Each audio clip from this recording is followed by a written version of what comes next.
Juliana Rosa já está com a gente para falar de atividade econômica, na verdade do índice de atividade econômica do Banco Central, que nos revela o que exatamente, hein, Ju? Bom dia.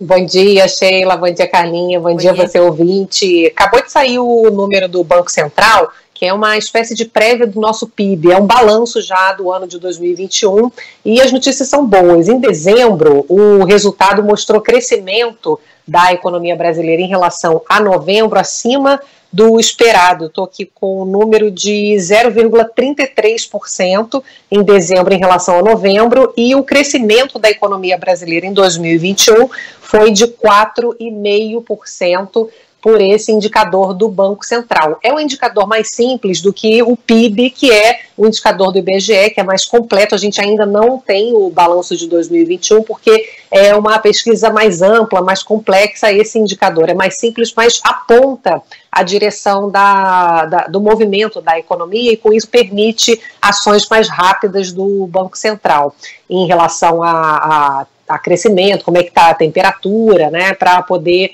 ir balizando a política monetária. Isso aqui significa o seguinte: a gente acabou tendo hoje mais um indicador mostrando que o final do ano passado acabou sendo até mais positivo do que se previa, porque tinha uma perspectiva de que a gente pudesse ter queda do PIB no final do ano.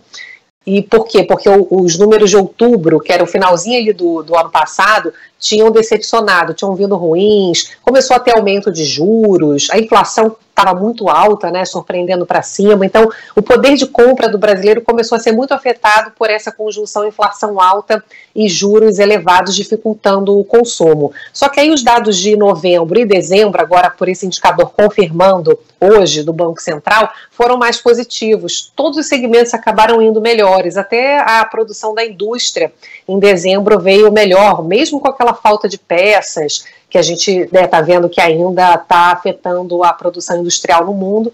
A gente teve um balanço ali do final do ano positivo. A gente ontem conversou aqui sobre os dados do setor de serviços, que também vieram melhores, que é o setor mais importante da nossa economia, que mais sofreu com a pandemia e que está agora se recuperando. Claro, alguns segmentos muito melhores do que outros, e a gente consegue ver que a situação da pandemia começou a permitir o retorno dessas atividades que sofreram muito, que dependem muito de presença, né, física, contato, então salão de beleza, viagem. Então a gente tem esse indicador de hoje corroborando um cenário um pouco mais positivo da economia brasileira ali no fim do ano.